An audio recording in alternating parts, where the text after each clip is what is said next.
السلام عليكم. اليوم مع وصفة فرح وإيمان جبت لكم بقلاوة ملكية لكن غير بالكاوكاو. باش تكتشفوا طريقة التحضير تبعوا معي الفيديو للآخر. واش نحتاجو كمقادير؟ نحتاجو 4 كيلات تاع الفارينة يكونوا ممسوحين. نبدا نغربل فيها. لازم قلت لكم الفارينة تاع كاع الحلويات تغربلوها باش يدخلها الهواء تجيكم العجينة والحلوى شابة. نزيد الثانية كيلة ثانية ممسوحة. وكي تعمروا الفارينة في البول تاعكم خبطوه باش يهبط من ذاك الهواء يدخل فيها، ما تكونش معمره مليح. نزيد الكيلة الثالثة وملطيها مليح باش يجيك الكيل كامل كيف كيف.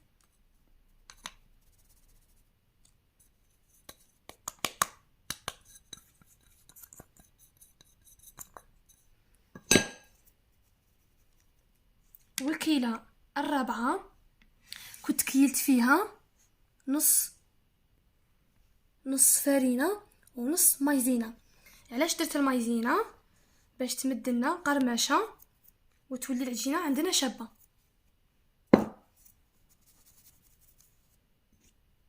نعرفوا كامل بلي المايزينا تعاون الفارينه كي تخدمي العجينه تجيك بزاف شابه وتمد لها قرمشه وطراوه في نفس الوقت، تجيك ديك البقلاوه كي تاكليها مقرمشه.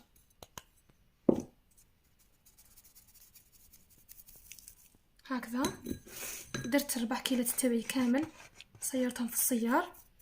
نزيد قرصه تاع الملح، لازم الملح يكون رقيق، ونعرفوا بلي العجينه تاع الحلويات التقليديه لازم يكون فيهم الملح باش تتبنن. وفوتي ثاني الملح في الصيار لانه كاين ملح يكون، شوفوا الخشين كيبقى لك ذا الملح خشين. من بعد كي تحلي العجينه تاع البقلاوه في الماشينه رايح تتقطع لك وتعذبك في الخدمه. نزيد حبه تاع البيض نضربها،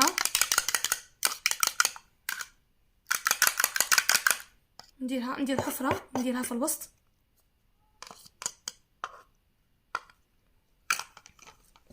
ونزيد كيلة تاع السمن يكون ذايب وبارد.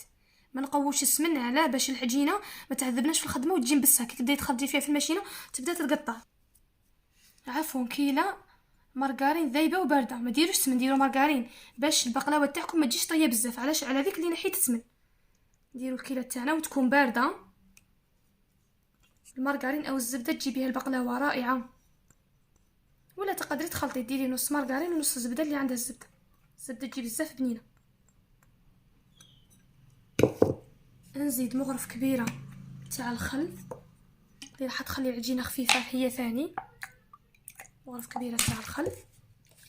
نزيد مغرفه صغيره تاع لافاني، اللي عندها الغبره دير الغبره، انا عندي الليكيد باش نشري الغبره هذه المره نسيت خليت غير الليكيد. ويكون عندك المزهر، اليوم راح نلمها بالمزهر. وكاين اللي يديروا الماء والمزهر، ولا تقدري ديري الماء وتزيدي له ليكستري تاع المزهر. باش هذه العجينه ما ديرليش البراكس رايحه ندير المزهر تاعي فوق هذاك ليدان ونلم في نفس الوقت باش ما ديرليش البراكس. العجينه كي تلميها تكون طريه، ما تكون يابسه ما تكون طريه بزاف، تكون في الوسط. نزيد شويه مزهر تقريبا تديلك نص كاس ولا فوق الكاس على حساب الفارينه، الا كانت تشرب ولا كانت ما تشربش. لازم يدك تكون في العجينه باش تعرفي القوام تاع العجينه تاعك. البيضه راح تعاون بزاف العجينه، راح تخليها تجي الاستيك كي نحلوها كامل ما تعذبناش في الخدمه، تجي مطاطيه وتجي الاستيكيه ثاني. من بعد تشوفوا كي رايحين نحلوها كيفاش تولي. شوفوا هكا تلونوا العجينه طريه. من بعد كي راح تزيد تريح راح تزيد تشرب ليدان وتولي ملساء وهايله.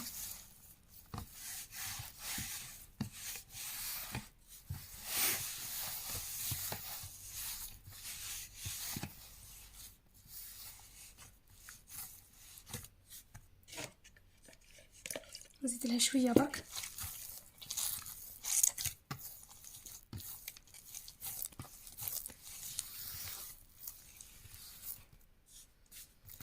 ونبدا نلم فيها. علاش ما بغيتش نحبس لكم الفيديو راح يجي طويل باش تشوفوا كامل الخطوات.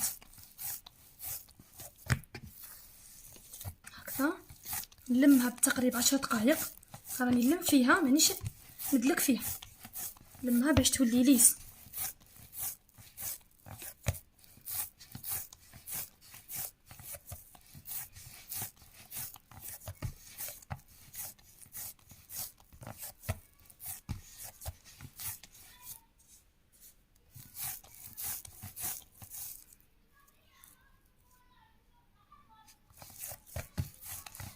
الملح بالك ديروه خشين، راح يعذبكم بعد كي تبداو تحلو فيها في الماشينه. شوفوا العجينه كيفاش راهي ليس وشابه وطريه. نخليها تريح. شوفوا مشاهدينا الاعزاء، العجينه تاع البقلاوه لازم تريح بزاف، تريح من ساعه حتى لساعتين. انا نخليها تريح ساعه ونعاودو نتلاقاو. دروك عاودت وليت ليكم مشاهدينا الاعزاء بعد ما خدمت العجينه تاعي وخليتها تريح. رايحين نخدموا الحشو تاع هذه البقلاوه. بما انه هي بقلاوه ملكيه، الملكيه معروفه انه يديروها باللوز، بالجوز، بالبيستاش، بالفستق. اليوم انا راح نديرها لكم غير بالكاوكاو لكن بالعطور. اول حشوه راح نبداو بها اللي هي الجوز، واللي هو الكاوكاو مخدوع. الكاوكاو بقشورو كيفاش حمصتو، تسخنوا الكوشه مليح حتى تولي تصهد من الفوق ومن التحت، حتى كي تقدمي ليها تحسي بالصهد يتوشي فيك في وجهك ولا في يدك. تطفيها، تدخلي السنيوه تاعك تاع الكاوكاو وتخلي داك الكاوكاو فيها حتى يبرد. من بعد تجبديه وتطحنيه بلا ما تحرقي الكاوكاو تاع البقلاوه. ما نحرقوش، ما نخلوش تخرج الزيت تاعو، لانه راح يزيد يطيب في الكوشه بالتقريب ساعه، وراح يزيد ينقلع مع داك السمن اللي نخدموا به في الطبقات. هذا الحشو تاعي انا عندي سنيوه تاعي، دوك نجيبها نوريها لكم. هاي لكم السنيوه تاعي، العرضه تاعها 24 على الطول 30. هذه شحال تحتاج كميه الكاوكاو؟ تحتاج 700 غرام. 700 غرام قسمتها على 3 اجزاء. دوك نوريكم وزنت ديك 700 غرام قسمتها الى 3 اقسام. القسم الاول يوزن 233. راح نكيل لكم بالكاس باش تشوفوا للي ما عندهمش الميزان. نبدا نوزنه قدامكم. بسم الله. بهذا الكاس على بالي بلي كامل عندكم. شوفوا واش جاب لي. هذه الكيله الاولى، وهاي لكم الكيله الزوجه جابت لي بالتقريب 2 كيلات بالتقريب. هذه ناقصه شويه على الاولى، لكن احنا نعتبروها 4 كيلات.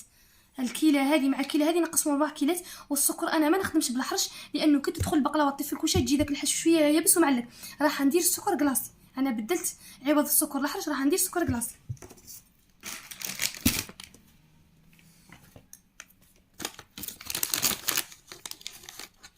كذلك السكر كلاصي عنده واحد الريحه وواحد البنه.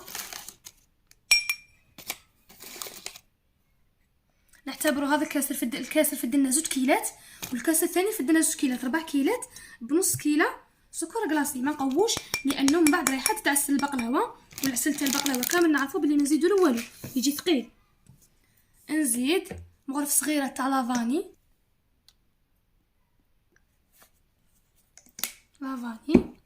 وبما انه هذا الكاوكاو بقشورو راح ندير له عطر اللوز اللي كتشريتو من عند عطر الجوز. نديرو منه كميه.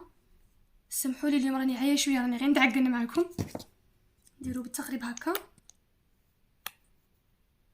هكذا بلا جوز عليك، وانتي درتي بقلاوه بنينه وغير بالكاوكاو. وضربك نديرو 2 مغارف تاع المارغرين تكون ذايبه وبارده، ونبدا نفتل فيه هذا الخليط، نزربع فيه، نفركتو بلا ما تعجنيه، نفركتو بالمزهر.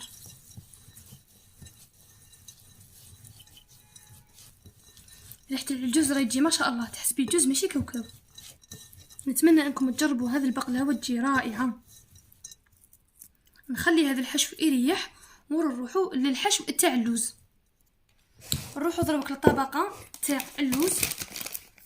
هامليك 2 كيسان كما قلنا في المره الاولى. نديروا لهم نص كاس تاع السكر. قلت لكم ما تقووش السكر لانه البقلاوه راح تعسل باش ما تجيكش حلوه بزاف. صدقوني هذه البقلاوه رائعه، نتمنى انكم تجربوها. على بالي بلي راح تعجبكم، ما راكمش راح تامنوني حتى نهار اللي تسيوها تعرفوا واش راني نحكي. نزيد لها عطر اللوز. تقدروا ديروا اللوز حلو، انا شيت الحلو، ولا عطر اللوز المر. تقدروا تستغنوا على المغرف تاع المارغرين الزبده. انا شفت في الحشو الاول كيدير الزوج جرى لي بالخف، لازم الحشو ما يكونش جاري. نديروا عطر اللوز. قلت لكم هذو العطور يمدوا لها بنه رائعه، كي تاكلي ذيك البقلاوه تاعك مع ذوك 3 اذواق تحسي بوحده البنه رائعه لا تقاوم. نزيد لافاني ونبدا نفركت في الخليط باش نشوف القوام تاعو كيفاش داير، باش ما تسبقنيش يدي في المزهر. ديري وراك تفتلي في نفس الوقت وتشوفي القوام. السكر كلاص يمد واحد الريحه رائعه الخليط. هكا نكتفي. والحشو ذا كل ما راح يقعد يريح راح يزيد يتشرب المزهر والنكهات اللي فيه. هذا تاع اللوز. ودروك نروحوا لتاع البيستاش. عندنا 2 كيسان تاع الكاوكاو مع نص كاس سكر كلاصي، نعتبرهم كيما قلت 4 كيلات، مع نص كيلة تاع سكر كلاصي، مغرفة صغيرة تاع لافاني. نزيدو ذوك عطر الفستق او البيستاش، شريته هو ثاني ب10,000. نعمرو هذا ما نقوش منه حتى كي نديرو نبدا نحرك لانه يمد اللون للكاوكاو تاعنا. نزيد مغرف تاع المارغرين. قلت لكم ما نقويش المارغرين لانه في الاول كي درت زوج وحركت الخليط جاني شويه جاري. شوفوا هذا العطر الفستق، عطر الفستق كي تشروه هذا يمد اللون فونسي شويه على ديك القرعه اللي نشروها ب6000. دروك ندير المزهر ما نقويش وراني نحرك حركات دائريه في نفس الوقت حتى كامل هذاك عطر الفستق يدخل لي في الكاوكاو. شوفوا الخليط كيفاش يولي اللون تاعو اخضر فاتح.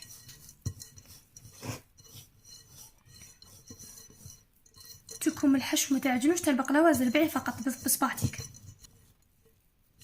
بعد ما حركته شوفوا كيفاش ولا اللون تاعو هايل.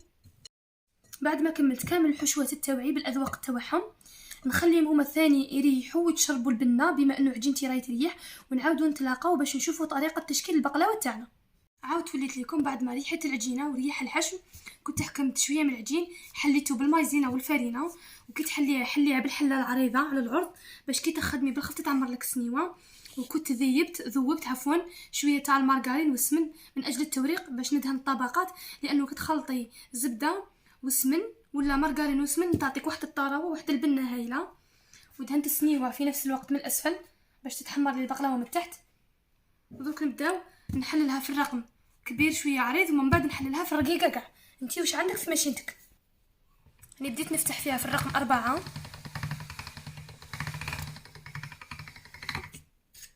كي تخدميها في الماشينه ما ديريش العجينه طريه بزاف باش ما تعذبكش.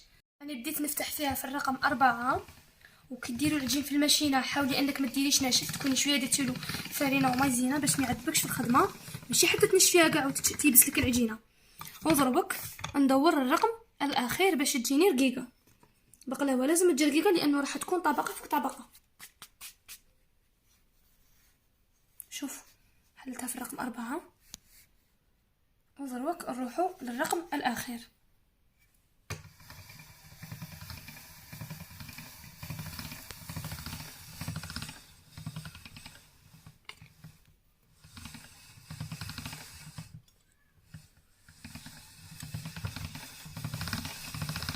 شوفوا بعد ما فتحتها دوك نبدا نخدم اولا على الطول في الماشينه تاعي. شوفوا نهبط في لي كوتي.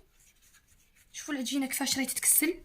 تكون البيضات ساعه دابا تولي الاستيكيه وعادي لا تقطعت لك، لانه من بعد راح نزيدو نغطو حتى ل5 طبقات. حاولي انك في الكوتي تدخليها كيما هكا بصبعتك وتقسمي بالسكين في الاطراف. ونعاود نحكم العجينه تاعي ونزيد حداها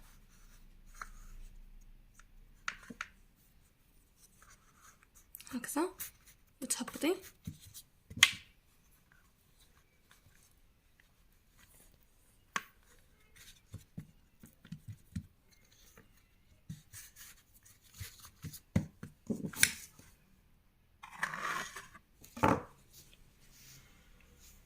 شوفوا راني درت 3 طبقات، وعادي الا جاتك هكا مترتفه منها طبقه فوق طبقه عادي جدا نورمال. ومن بعد ندهن بالزبده والسمن اللي كنت ذوبتهم وخلطتهم مع بعض. دهنت كامل السنيوه تاعي بالسمن والمارغرين اللي كنت ذوبتهم. ودروك راح نحل العجينه ونروح بالعرض. رحت بالطول دوك نروح بالعرض. دروك نبدا نروح على العرض. وكنت دهنت الطبقات اللي درتهم في الاسفل. وقلت لك ما تخافيش الا طاحت لك العجينه ولا تعوجت لك. شوفوا تبدا تكسل فاسيلمون من هذيك البيضه اللي زدناها لها المايزينا. تجي العجينه هايله وخفيفه وتساعدك على الخدمه. نكمل كامل طول وعرض حتى نكمل 5 طبقات ونعاودو نتلاقاو. شوفوا بعد ما كملت 5 طبقات دروك نبيكيها بالكيغدون باش نخرج منها كامل هذاك الهواء اللي دخل كي كنا نخدمو، لانه من بعد كي ندخلوها في الفرن طيب ممكن كي تقسميها تطلع وتجيك طبقه عاليه وطبقه هابطه.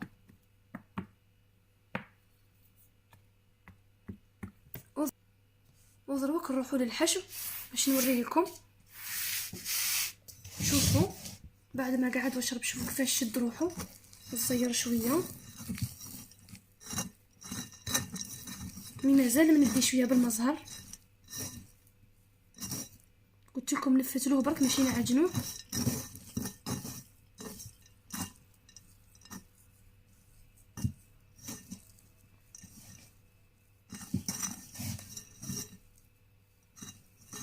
يبس غير من الفوق برك مازال مندي ما زيدلوش. نتوما الا لقيتوه يابس شويه وشرب لخاطرش كاين نوعيه تاع كاوكاو عفوا ما تكونش شابه تشرب بزاف، وكاين اللي ما تشرب. شوفوا القوام كيف راه دايره منديه مشمخه ما نزيد لها والو. غير ما حركتها تسقمت ورجعت كما كانت، كان غير كلشي فوقاني يابس. ودروك نجيب السنيوه تاعي. دروك نبدا نحط في الخليط تاعي فوق العجين تاعي السنيوه اللي كنت بيكيتها ونمشيه كامل. ولازم يكون متساوي في السنيوه، ما ديروش جهه طالعه وجهه هابطه، عارفي كامل كيف تمشي.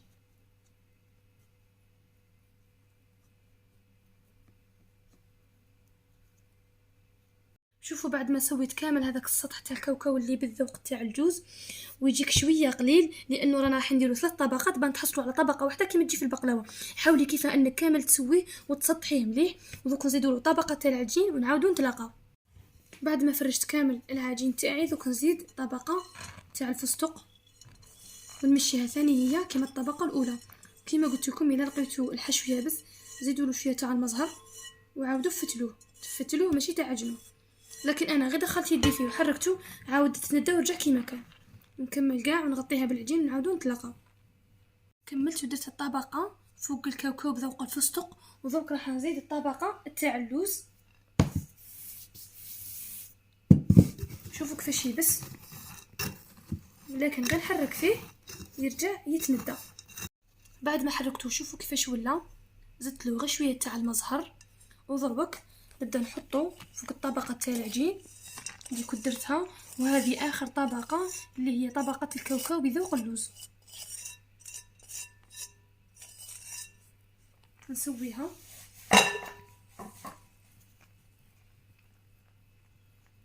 نسويها كامل ونعاودو نتلاقاو. شوفوا بعد ما سويت كامل الكاوكاو بيدي دروك نحاول بالكوباد نمشي كامل باش يكون السطح كامل مستوي، تكون الجوانب كامل كيف ماشي جهه وجهه ما فيهاش. واللي ما عندهاش كوباد عادي تستعملي ظهر تاع المغرف ولا مسطره. وانتي واش عندك في الدار اللي عندها ولادها يقراو تدي لهم المسطره وتخدم بها. نسويهم هكا باش تاكدي بلي الحشو كامل راه كيف والجوانب كاع راهم موزعين بكميه متساويه. بعد ما كملت هذه 3 طبقات نروح نزيد نكمل 5 طبقات تاع العجين ونعاودو نتلاقاو. شوفوا بغيت نوريكم هذه الخطوه.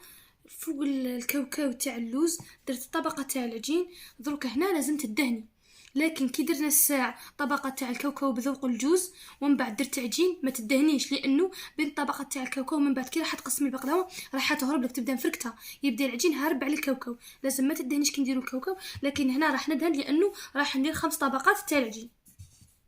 دوك نبدا ندهن فيها ونكمل كامل الطبقات ونعاودو نتلاقاو. شوفوا بعد ما كملت 5 طبقات دروك تحكمي الحلال، تنحي هذو الحواف كامل بالحلال.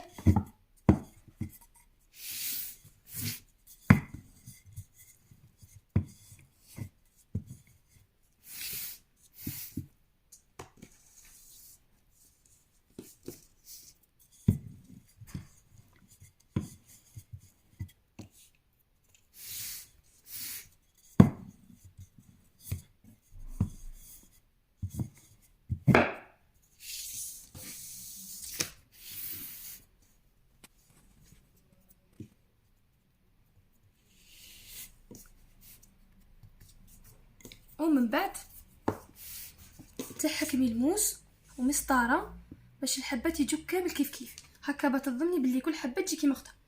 تحطي هذيك المسطره في الكوتي هكا، طبعيها شويه باش نستغلو كامل السنيوه تاعنا،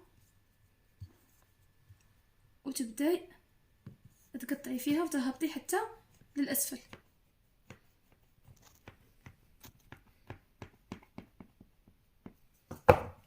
نحي المسطره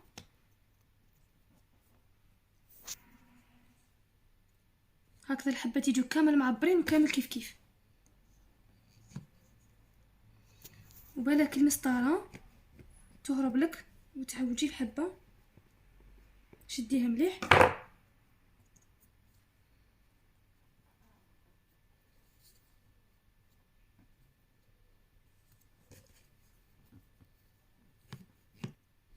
نكمل كامل بنفس الطريقه ونعاود نرجع لكم. بعد ما كملت كامل التقطيع تاعي دوك نزيد نقطع ثاني هذو الحواف باش نسقم الحبه تاعي ونطلع هذا العجين. شوفوا هكا، وطلعيه بالسكين، دخليه فيه وطلعيه. هذو الحواف علاه نخلوهم باش الكاوكاو في الجوانب ما نحرقناش. كملت كامل الطريقه، لكن هناك لحقت ما بغيتش نقطعها كارو باش هذه ما تضيعليش، خليتها كيما هكا وراح نديرها مستطيلات يجوا صغار ومعبرين. دوك نروحوا للعرض. كذلك تعاودي تحطي المسطره تاعك وتقطعي كامل بنفس الطريقه حتى تكملي وتولي كامل مربعات. هنا حبسي ومن بعد قدمي المسطره باش يجوا كامل كيف كيف.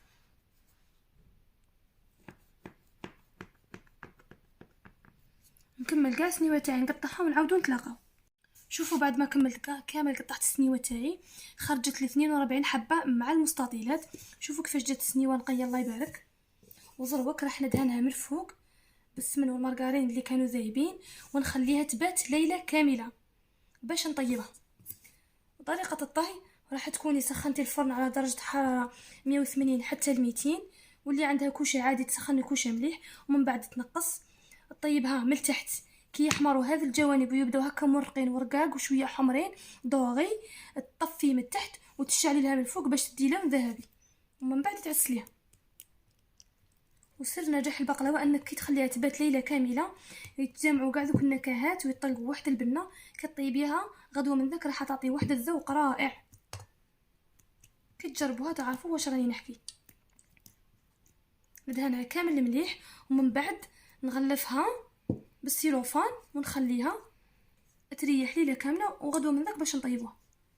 شربيها كامل مليح بالمارغرين من الفوق باش تتورق وتجيك شابه، وغدوه من ذاك شعلي لها الكوشه فقط وطيبيها. شوفوا السمن كيف راه يهبط في دوك الخطوط.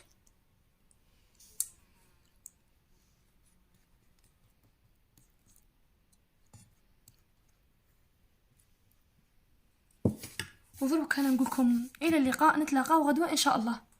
بعد ما طابت لي البقلاوه تاعي خليتها باتت وريحت ليله كامله. شوفوا كيفاش تعرفوها بلي طابت لكم من الجوانب، يبسوا ويزيروا ويبعدوا على السنيوه. دات لي 40 دقيقه من تحت. كي طابت لي طفيت من تحت وشعلت لها من الفوق. كي دات لون خرجتها من الكوشه. ودروك راح نزيد لها كيلو تاع العسل. العسل تاع البقلاوه عكس المقروط ما تزيدوا له والو. ديري كامل فوق السنيوه، خليها تتشربوا وخليها ما تقطعيهاش في ذاك الوقت، في ذاك النهار خليها تريح حتى تتشرب مليح. ومن بعد كي تبغي تقطعيها زيدي لها كاس تاع العسل باه تقطعيها وديريها في الكيسات. نخليها كامل تتشرب ونعاودو نتلاقاو باش نوريلكم كيف تقطعوها. بعد ما شربت البقلاوه تاعي كامل العسل ودات حقها، دوك نوريكم طريقه التقطيع. تبداي تنحي هذو الحواف كامل، جات مقرمشه هايله خدمناها بالمايزيها. نحي كامل الحواف باش يسهلوا لك الخدمه هكذا.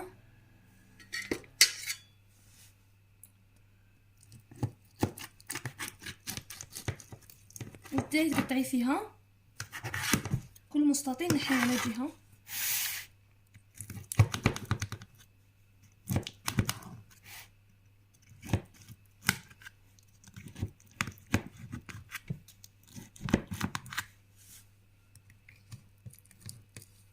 وتبداي ترفدي في الحبات تاوعك. بعد ما نحيت كامل الحواف تاوعي قطعت البقلاوه ونحيت حبه باش نقدر نرفد. وهاني قطعت حبه، شوفوا كيفاش جات الله يبارك، شوفوا ذوك الطبقات والاذواق كيفاش جاو باينين وجات مقرمشه ما شاء الله. دروك انا نكمل كامل نقطع البقلاوه تاعي ونعاودو نتلاقاو باش نشوفوا طريقه التزيين. بعد ما قطعت البقلاوه تاعي رايحه نزينها بشويه تاع الجوز، نصاص تاع الجوز ونصاص تاع البيستاش ونصاص تاع اللوز، بما انه صنعناها بثلاث طبقات وثلاث اذواق. نحكم حبه قدامكم تاع البيستاش، لكن ما تنساوش تفوتوهم في العسل باش يمدلهم لمعه. يبانوا شابين هكذا. نزيد لهم الصوص تاع الجوز،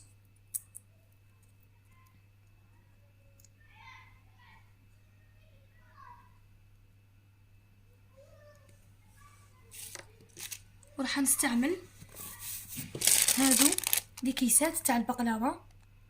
نورمالمون راكم شفتوهم، اللي ما شافوهمش حال يتعرفوا معاهم يتعرفوا عليهم معايا اليوم. عفوا شوفوا كيفاش دايرين. الباكيت دير 25,000. يمدوا نظره شابه البقلاوه. ديري لهم هكذا باش تطلعي هذو الجوانب وتحطي فيهم الحبه تاع البقلاوه تاعك. شوفوا كيفاش جات الله يبارك. شوفوا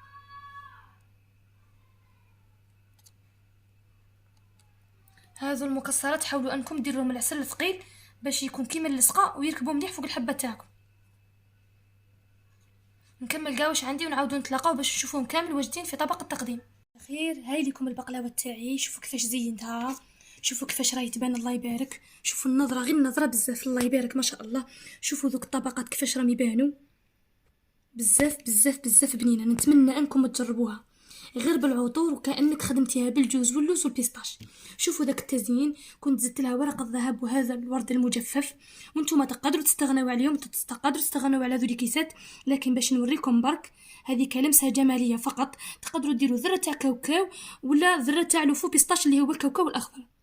ان شاء الله وصفتي لنهار اليوم تكون نالت اعجابكم، ولا عجبتكم ما تنسوناش بالبارطاج، واللي جربها ونجحت له يخلي لي تعليقاته، وانا نقولكم الى اللقاء مع فيديو جديد ان شاء الله.